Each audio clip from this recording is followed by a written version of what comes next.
Good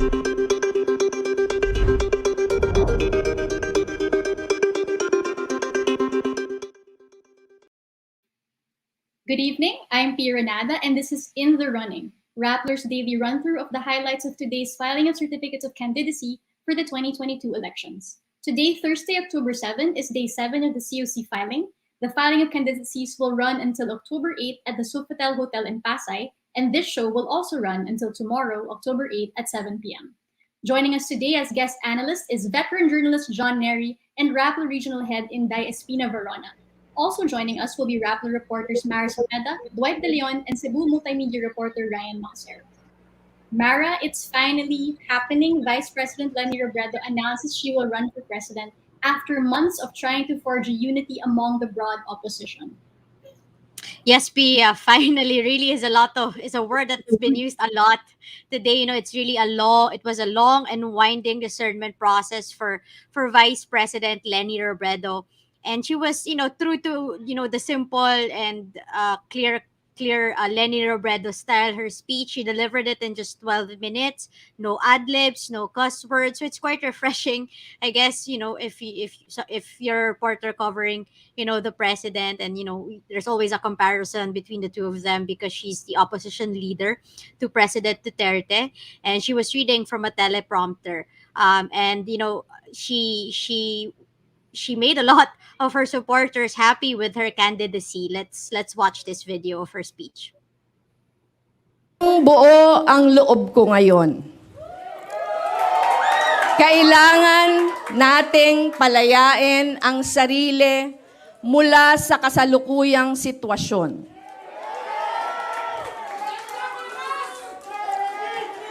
Lalaban ako. Lalaban tayo. Inihahain ko ang aking sarili bilang kandidato sa pagkapangulo sa halalan ng 2022.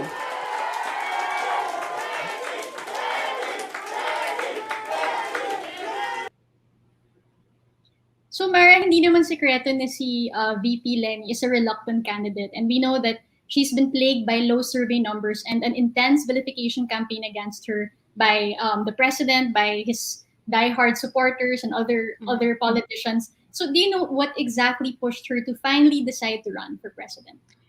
At this point, the VP herself has not, announced yet what's really the final, straw that pushed her. So, I think we can speculate at this point. But, she did say there would be two things that would finally push her to run for president. And those two things were met. First, if she is chosen as the standard bearer of a united opposition. And, I still think that the opposition is very much fragmented at this point, but the Isang-Bayan opposition coalition did endorse her as its presidential bet, and Isang-Bayan, as we know, like VP Leni Robredo, has taken on the mission of uniting all the dissenting forces against President Duterte. So first condition met. Second condition is, she would run for president if it means, putting a stop to the possibility that the Marcoses would return to Malacanang and Bongbong Marcos would become president. And, VP Leni filed her and declared her candidacy for president after Bongbong Marcos announced his and filed his candidacy.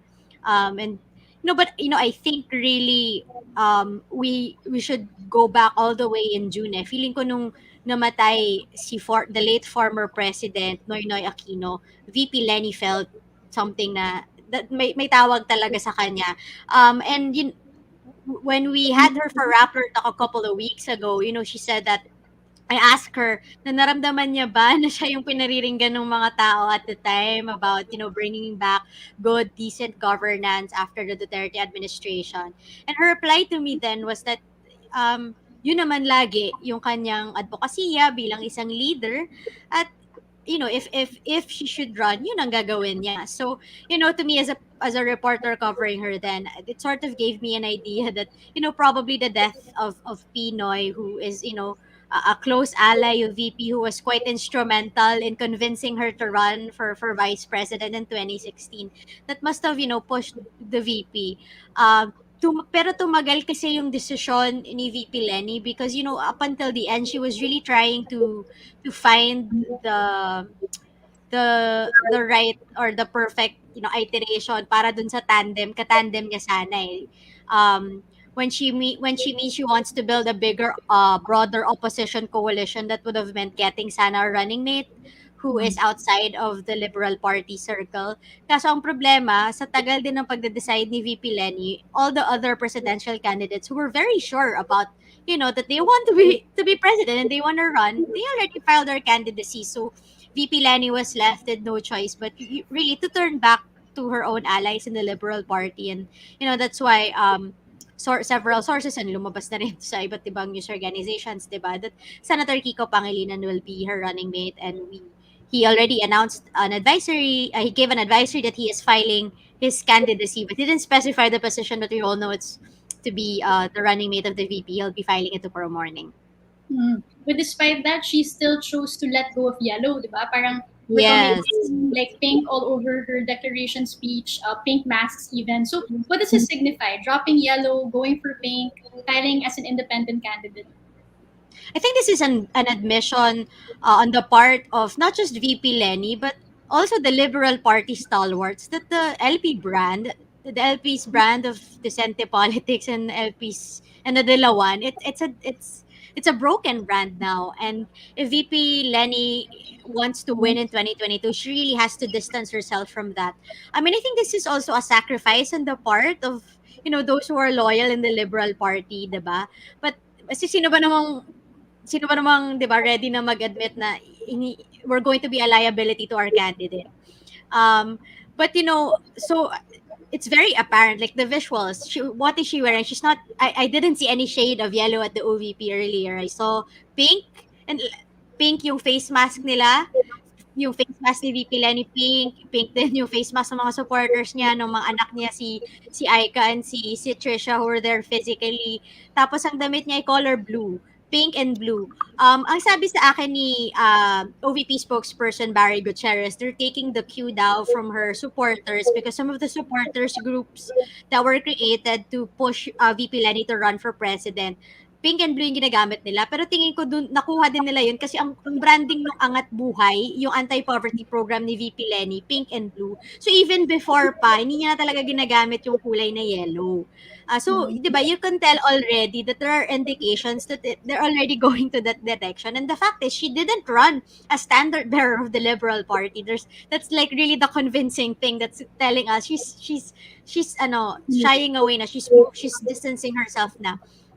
But what's interesting is that even if she's not going to use the branding na yellow anymore, the people who's gonna run her campaign are still Liberal Party. Kasi Liberal Party people. Kasi syempre sila yung pinagkakatiwalaan ni VP Leni. Her campaign manager is former Senator Bam Aquino, who of course is a member of the Liberal Party, the cousin of the late former President Noynoy Aquino. And he's giving up his Senate bid, his possible Senate comeback, to be a campaign manager for VP Leni. So madaming sacrifices. And her running mate, again, as I said, is Senator Kiko Pangilinan, who is president of the Liberal Party. And he actually has a relatively good chance of getting into the Magic 12. Kung hindi man sa gitna, then pasok. Despite, all the attacks against the Liberal Party. But he's gonna give that up as a running mate of the VP. And and the veteran Senate Minority Leader Franklin Drilon, LP Vice Chairman, is, we are told that he's going to play a key role in the Vice President's campaign, and he did tell me that he will be helping the campaign of VP Leni. So yun, it's a paradox. So they're trying to find a balance, I guess. We will have to see in the coming months if that's gonna work. Pero tingin ko strategy kasi ito dahil si VP Leni hindi pa siya nag-give up on the possibility of uniting the opposition. And that means I can only speculate that perhaps Senator Kiko is naming Senator Kiko as a BP bet for now. He could just be a placeholder because the Liberal Party tomorrow has also chosen one of its officials, si former congressman ng Ifuga, si Teddy Bagilat Jr., to run as senator, and he has never aspired to become a senator. So pwedeng until November 15 kung makahanap si VP Leni, kung somehow she's able to talk to the other presidential candidates and convince them to slide down as her running to the VP position and become her running mate instead, then Senator Kiko has room to return to being a re-electionist senator, and former Congressman Teddy can go back Mm. focusing on the recruitment efforts and the groundwork of LP. But again, at this point, it's all speculative. And kasi parang ipinauso din kasi ni President Duterte yung substitution scheme ng 2016. So I'm not surprised that LP might, just do the same thing in 2022. We're now joined by John and Inday. John and Inday, what do you have to say about VP Leni's announcement? Uh, Before that, I'd like to ask Mara a question. I was struck by the argument that VP Leni used immediately before the paragraph where she declared she was running for president. She was talking about domestic abuse. Is this the first time Vice President Leni has suggested that the people's relationship to Tatay Digong is essentially one of domestic abuse? I mean, even the excerpt that we ran earlier, we heard her say, kailangan nating palayain ang sarili. She was referring to this relationship. It's time for us to free ourselves from this kind of abusive relationship. Is this the first time she's said this? I believe so, John. And I think this is also, VP Leni giving us a glimpse of how she's gonna run her campaign. It's in a way, it's a narrative that follows na yung mga tao ngayon, yung mga Pilipino ngayon, they're not kasi yung iba 'di ba, yung iba bobotante yung term or whatever. The Filipinos today para silang yun nga yung mga victims of domestic abuse na um hindi pa nila siguro nare-realize that they are able, that they can get out of that abusive situation. And it's such a scary thought, 'di ba, to leave it's the trap of violence, eh.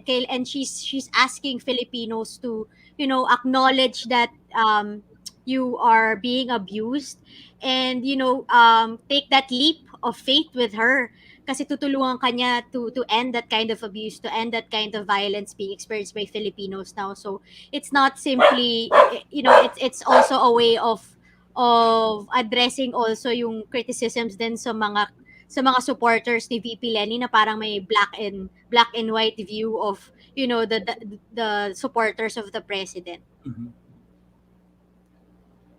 I think the VP wasn't just addressing the public. I think part of her message was actually addressed to her supporters. That's quite a fractious collision there. But I think she gave a lesson in empathy. Domestic abuse victims, they often face condemnation. Actually, why don't you leave?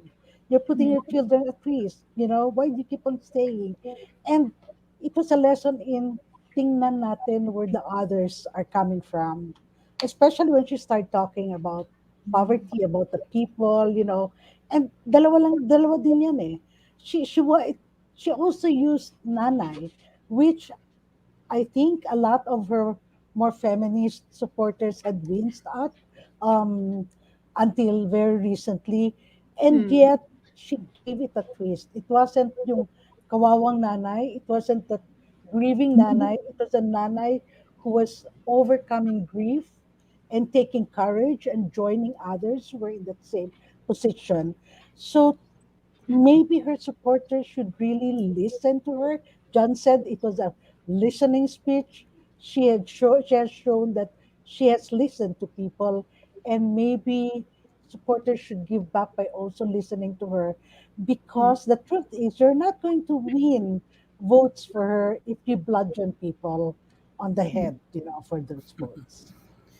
I like the word that Mara used about her positioning, which is it's a paradox, and it is in fact a paradox. It's only an apparent contradiction. There's no real contradiction. So what's really happening here, I think, is that they have realized, Vice President Leni and her political circles have realized that um, they need to represent the opposition, yes, but at the same time they need to appeal to a greater constituency.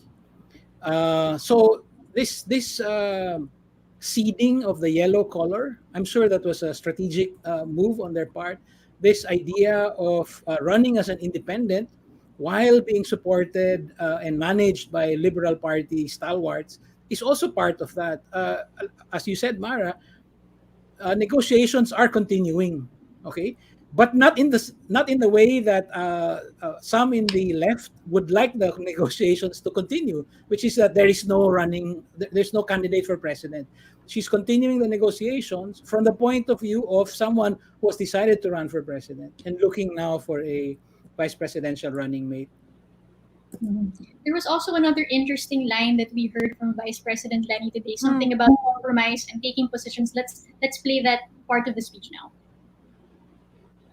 Dapat tayong iwaksin ng buong buo ang mga agenda, ang mga interes, ang mismong mga tao at klase ng politika na sanhi ng pinagdaraanan ng bansa natin ngayon. Kung hindi ka lilinya ng malinaw, kung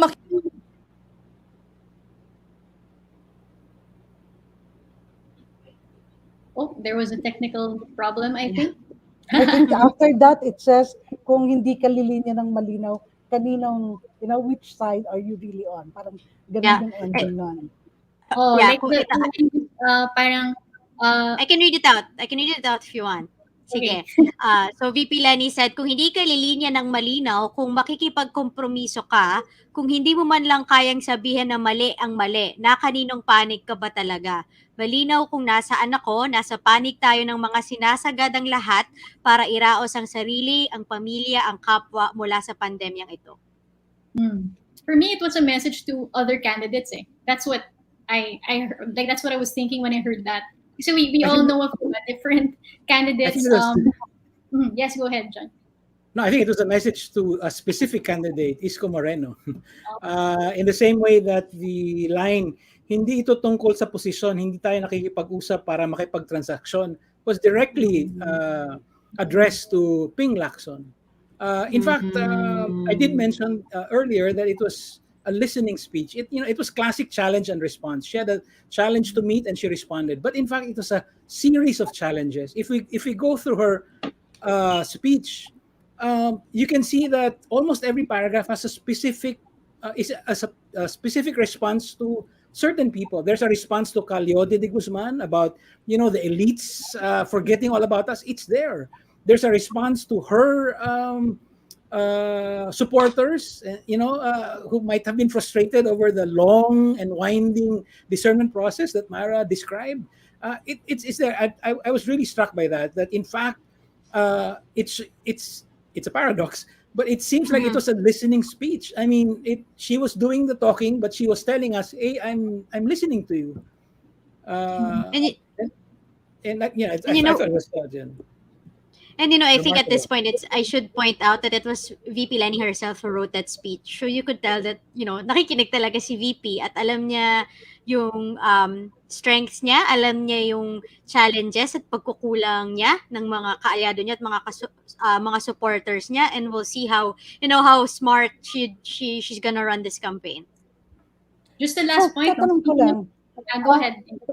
Okay. Yung line on the compromiso, yung line na nabanggit ni John about transaction politics. So we can presume that even as she tries to build a unified opposition, dala-dala niya pa rin to. These are things that are at the core of her values, her political values. Yes. So may mga non-negotiables kasi for VP Leni. Go ahead, right, John. No, in fact, I was thinking that if you compare her speech with the statements given by Isko, by Ping Lacson, by Bongbong Marcos, you can see that only Leni could have read this particular speech to have hit hard at the Duterte regime and at the same time say, dito tayo po posisyon, yung pagod natin, bibigyan natin ng bagong anyo at positibong whatever, I forget the exact words. On the other hand, the speeches, the statements that Isko, Ping, and Bongbong read out, they could have been read by the other candidates. They were all pabulum. It was all what does a healing presidency mean, for instance? I think it's very important to stress that while she's reaching out to a greater constituency, as Inday pointed out, she's not leaving behind the principles that she had stood by in the last 5 years, and I think that's something that we need to note. Speaking of Isko Moreno, no, like a few hours after Vice President Robredo's speech, the hashtag withdraw Isko trended on Twitter. And I'm curious, why Isko? Like, why not Manny Pacquiao? Why not Ping Lacson withdraw? And of course, I asked the Isko camp if they wanted to respond, and they were like, no comment, no comment. But yeah, it reminds me of the Mar Grace in 2016. Mm. People were saying, because if kung nagsanib puwersa lang sila, maybe one of them could have defeated Duterte. But because nagkawatak-watak, they attacked each other during the campaign, wala, hindi nag-unite. So what do you see in this? What do you think of this tension between these candidates? Alam mo kasi I think even the supporters of VP Leni were hoping, a few months ago na sana mag-combine forces na lang si VP Leni and si Mayor Isko. And we saw that when they worked together with the Vaccine Express, parang some people saw na, maybe they can work together. But then, obviously, Mayor Isko Moreno realized na, nagagamit ata ako dito sa narrative ni VP Leni. So, he didn't show up on the second day of the Vaccine Express kasi 2 days yun, di ba? Kasi 2 doses. And so, I think also kasi he's the higher ranking oppositionist candidate. And some are saying that he should give way to VP Leni because VP Leni is more prepared for the presidency in a way because she's literally the vice president, and she has more experience in running a national campaign, and Manila Mayor Isko Moreno, ang experience niya is sa local. Of course, there's the argument na mas tumatatak sa mga Pilipino pagka mayor, di ba? Tapos mas napapaganda niya yung city niya as compared maybe to the vice president. So tingin ko yun.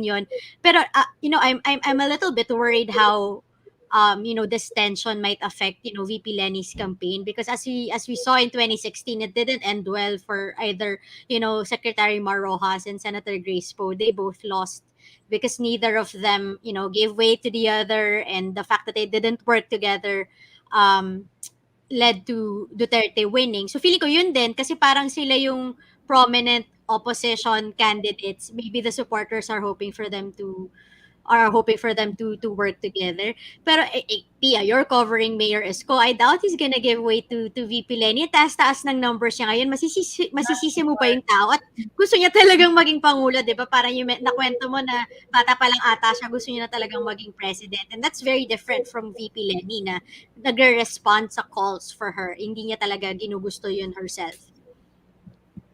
All right, so we will move on to other highlights of the day, but we're actually keeping Mara in the second segment because Mara is covering our next topic, or covered our next featured candidate today. It's Vice President Judge Marbinay, the former Vice President. Yes. So he filed his COC today, and the other day we discussed what's at stake for him in these elections. To regain his place in history, having lost twice since he ran for president in 2016. So what's his narrative for his senatorial run, and what are his chances?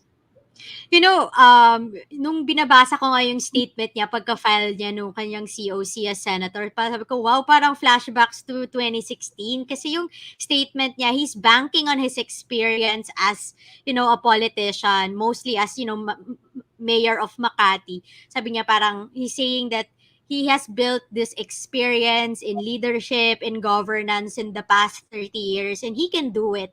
And he can apply that, experience as an administrator, as a mayor, in helping manage the campaign through legislation as senator. So in a way, parang ganun din yung pagkakaroon niya ng kanyang presidential campaign, sticking to what he knows best, sticking to, what he has done in Makati, and hopefully bringing that to the national arena, this time in the hallowed halls of the Senate.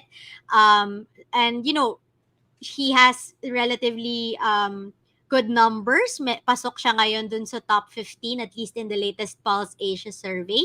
So we will see if he'll be able to sustain the momentum. Remember, di ba, parang surveys just captures the situation, yung yung sentiments ng mga voters at this point in time. And for the longest time in the 2016 campaign, Binay was actually leading. Eventually, 'di ba na natalo siya ni then Manila Mayor Rodrigo Duterte. So we will see. And of course, it's also, we have to point out, if he wins a senator in 2016, he would be serving alongside his daughter, Senator Nancy Binay. Though, in the crazy world of Philippine politics, that's nothing new that, siblings and even yung mag-asawa ay nagsaserve either in the Senate or in the House or in both houses at the same time in the same Congress.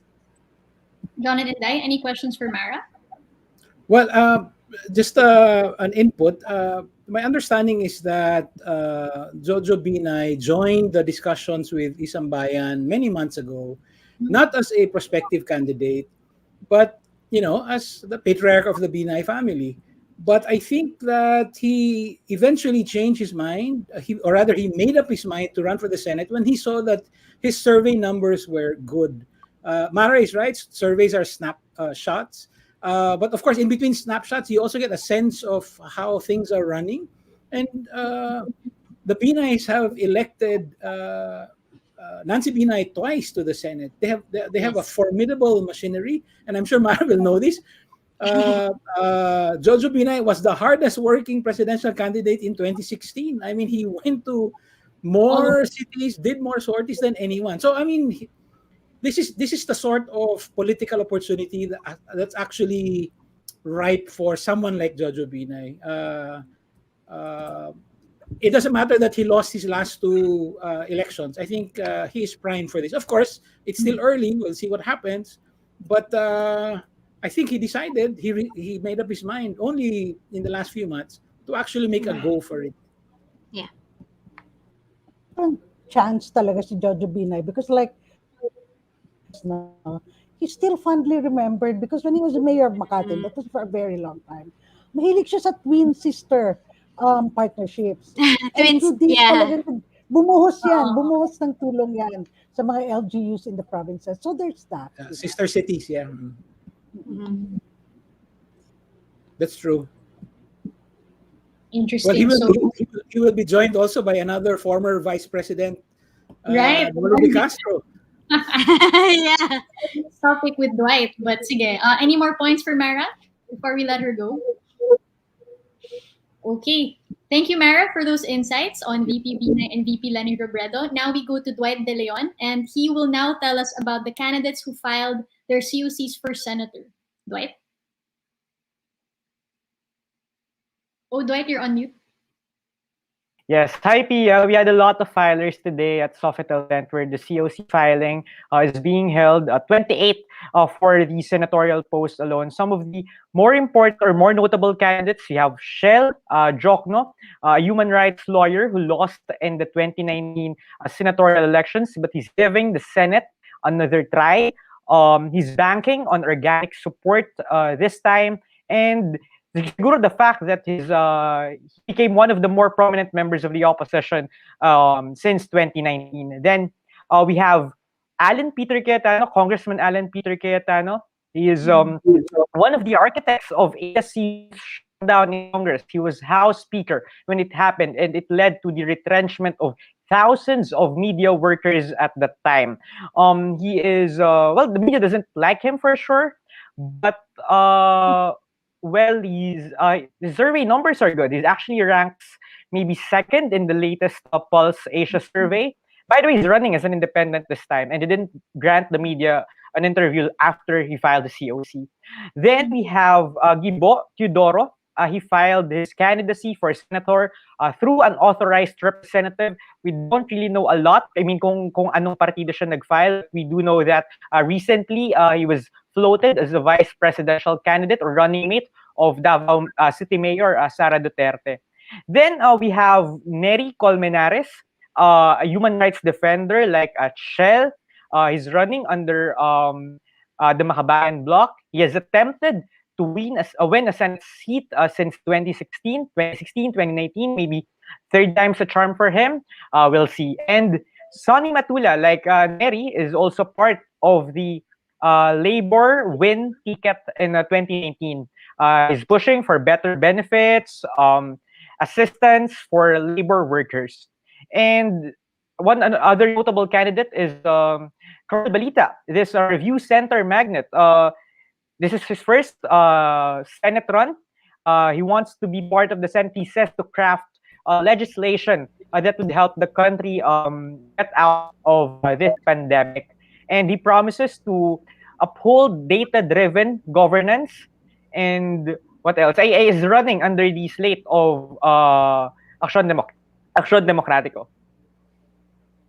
Mhm. Okay. So, alam mo, very interested ako kay Chel Jokno kasi he's really good with words, with using humor in his campaign. Like, earlier I saw like one of his, I don't know, memes ba yun or something na parang siya yung magiging ngipin ng Senado. And we all know that it's a play on his, the fact that Duterte keeps making fun of his teeth. And I just really have to admire his sense of humor using that. We have now again John and Inday. Any insights, any comments or questions for Dwight at this point? May question ako kay Gibo Teodoro. Medyo, he disappeared after losing, the elections dati. Like, he kind of disappeared and suddenly he's running for the Senate. So medyo, una, meron pa ba talagang ganun ang recall sa kanya? Of course, he comes from a very prominent political family. But also, other people when they lose, they keep on serving, in whatever capacity. Parang medyo si Gibo parang nawala, na parang anong nangyari sa kanya, and then suddenly nandyan siya. Of course, we know he's executives of probably many businesses, but otherwise, in terms of civic and political engagement, he hasn't been around lately. I don't know, John, kakayanin lang ba Yes, we ng don't ganyan babalik? Or Yes, I Dwight? don't really know a lot about Gibo recently, given that especially today hindi naman siya nagpakita sa Sofitel. And actually when I saw his photos, recent photos, medyo iba na yung dati kasi before parang medyo meron siyang youthful glow pero ngayon parang iba na yung appearance niya in public. But then what we know for sure is that he was seen recently with Sara Duterte and even visited Davao City multiple times. So I guess he was trying to court Sara, or at least secure his position as a vice presidential running mate of Sara Duterte. But since Sara let go of her potential presidential ambitions, so now he's filing for the Senate. Mm-hmm. Actually, si Gibo declined, I think twice, Duterte's offer for him to be defense secretary. So all this time, parang he was, I think, working in the private sector. And yeah, it's just sometimes surprising nga na, why are you coming out now, diba? How about you, John? I agree with you, Pia. I mean, if he wanted to resume a higher profile, he should have done that 5 years ago, and accepted the president's repeated offer.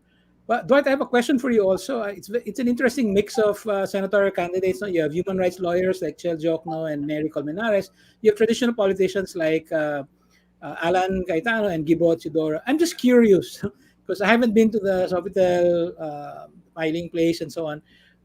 Behind the scenes, is there anything that they do that marks them as different from one another? Like the human rights lawyers have a certain way of I don't know, presenting themselves, or is there anything behind the scenes that can help us make sense of the difference in their approaches to governance?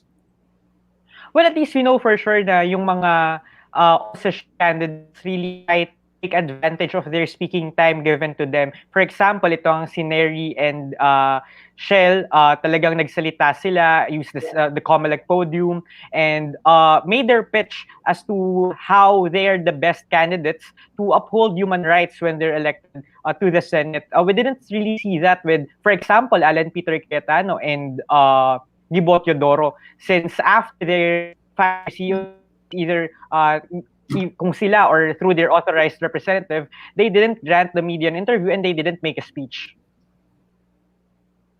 I see. Okay. Dwight has also been monitoring the local races. Dwight, can you tell us more about those races naman? Yes. multiple developments in the local races, at least in Metro Manila. In Manila, Hani Lacuna has filed her COC as for the mayor position. She's the vice mayor of Isko Moreno. She promised to continue the programs of Isko.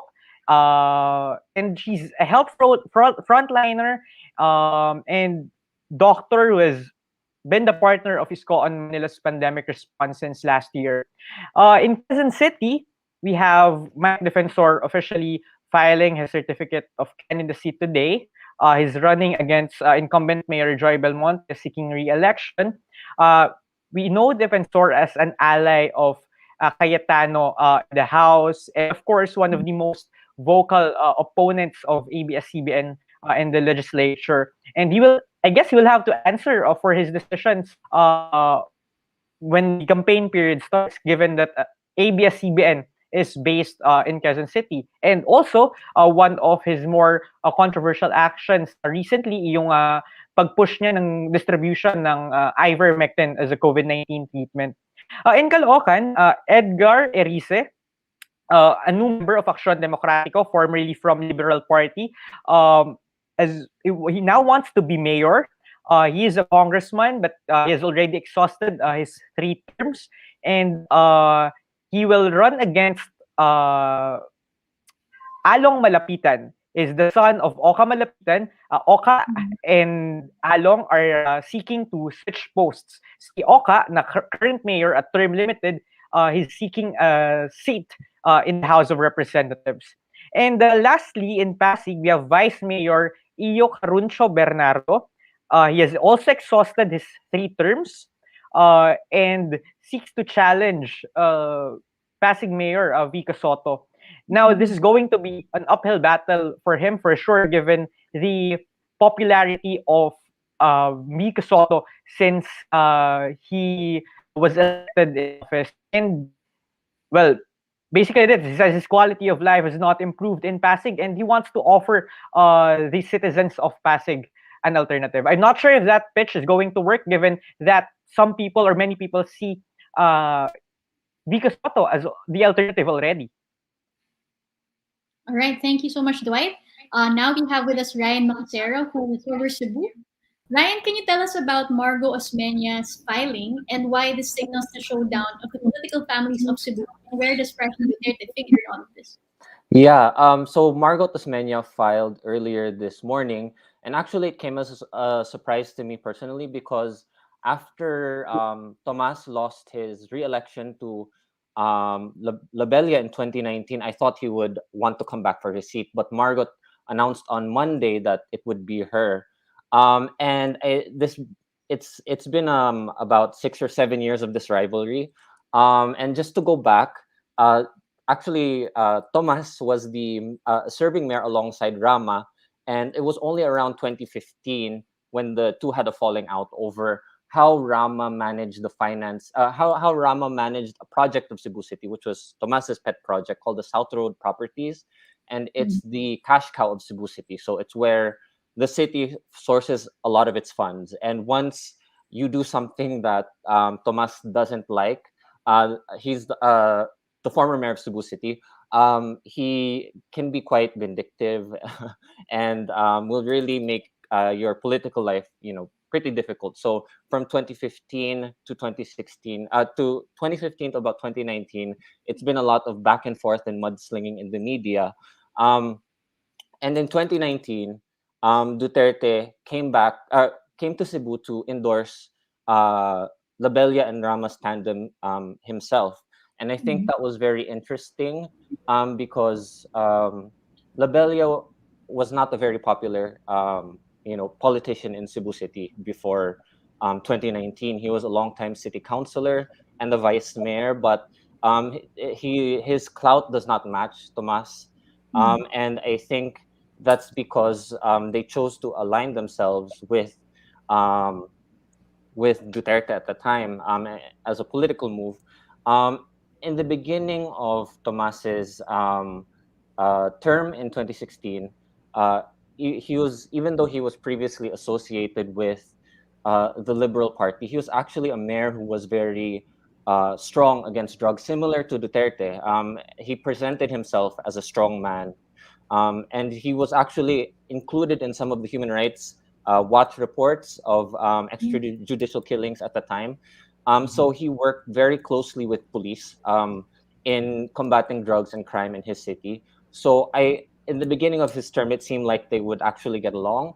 But as time went on, there there were two police officers who were assigned, police chiefs who were assigned in Cebu, namely the Bodsinas and Rowena Garma, who would not follow the mayor. And for those who are not familiar with how it usually works at the LGUs, mayors have supervisory powers um, over the police, and they would not cooperate with his they would not cooperate with his program, and I think after that, the Mayor Tomas Osmeña started.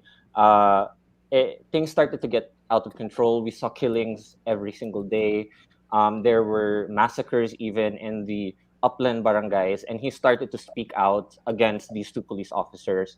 And I think that pissed off Duterte and his enemies in local enemies in Cebu. I think took advantage of that, and one of Duterte's appointees in Cebu is Mike Dino, who has a long time business conflict with a long time conflict with Osmeña over his business in Cebu City, and in 2019, actually 2018, there was an instance where I don't know if you remember, Osmeña went to Cebu and threatened to slap Tomas Osmeña. Yes, and that was really when things started to escalate. The tensions really started to escalate, and so the campaign in the re-election campaign of Osmeña versus and against Labella at the time got very heated, and it was heated in a way that we haven't seen before. Osmeña's local party, BOPK, complained a lot about being harassed by goons, by police officers. Even there was a story we did about police who were posted outside of Osmeña's house for a week. Yeah, it was Duterte who threatened to slap Osmeña at the time. Sorry, and things started to get heated, and Osmeña because Duterte had control over state forces. It was very difficult for Osmeña and his slate to campaign in Cebu City, and it was surprising for me to see that that Labella won over someone so popular like Osmeña, and I don't think he could have done that without the help of Duterte and his local allies in Cebu. Yeah, and we also know, right, na si Bolsinas and Rina Garma have very close ties to the president. In fact, were promoted to key posts after that. So, Inday and John, any questions or insights? I was going Yeah, to point out that it's probably not so much that Duterte got mad at Mayor Osmeña because he was hitting on the Bolsinas and the other officer for alleged human rights violations. I think both were right from the start, really doing the orders of President Duterte. Ang question dyan talaga sa Sibonga ngayon is, bakit? Ano yung malaking, ano dyan, what is the interest of Cebu? Of course, right now, dyan, elections na, we know it's a big, big vote area. Before Cebu went for Duterte, I don't know what's going to happen now. Yeah, I agree. I don't think it's them necessarily, but I don't think I think he did not agree with the way that Duterte wanted his war on drugs done. He wanted it done his way, and Duterte wanted it done another way, and so I think they really clashed because they were friends prior to this. They grew up as mayors around the same time. So I think it was. Yeah, go ahead. I think it was also partly the fault of Facebook.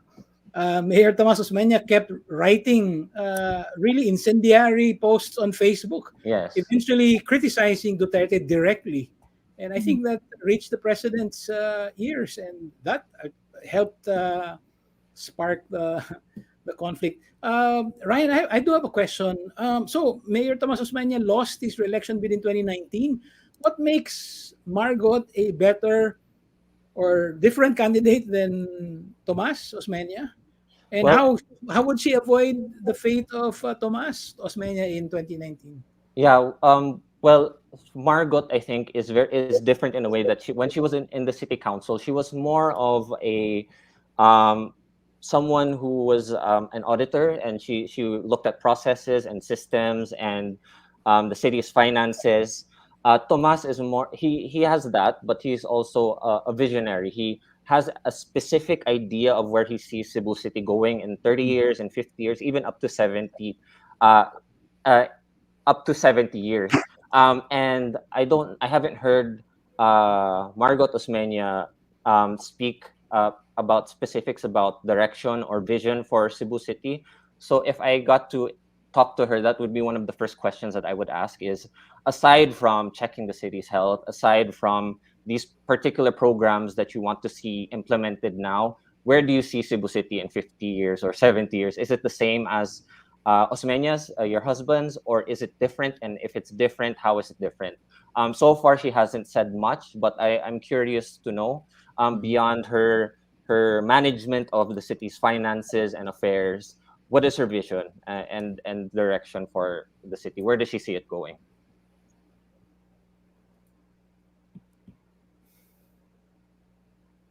Okay, so if there are no more questions, we'll thank Ryan for his insights on Cebu.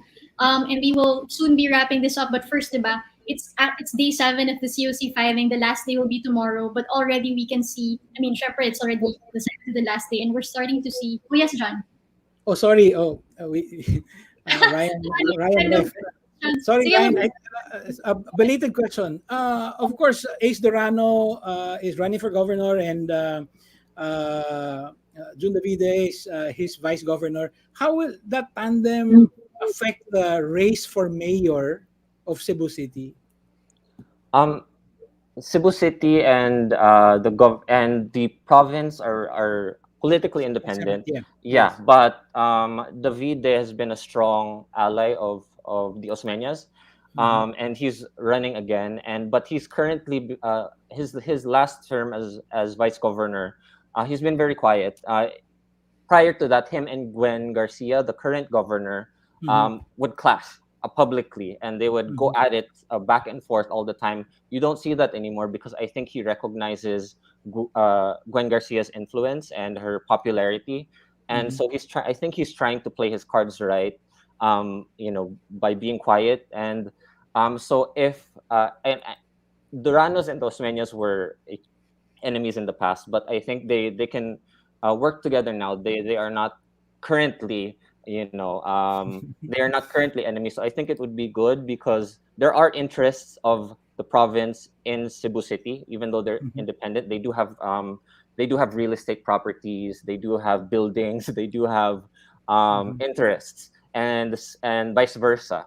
So it would be beneficial if the mayor and vice mayor of Cebu City and the governor and vice governor of the province would can work together, because Gwen Garcia and Tomas Osmeña in the past would hated each other to the bone, and so and Osmeña and Ace Durano and Davide scenario would be best for the province and the city.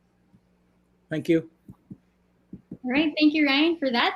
And as I was saying earlier, no, today's the second to the last day of the COC filing, and at this point, we can already see that the main protagonists have emerged, have filed their COCs, have declared their intention to run. We have the likes of VP Leni, Bongbong Marcos, Isko Moreno, Pacquiao, of course, Panfilo Lacson, and Tito Soto. So at this point, John and Inday, what are your main takeaways from these personalities putting themselves out there, formalizing their bids for the presidency?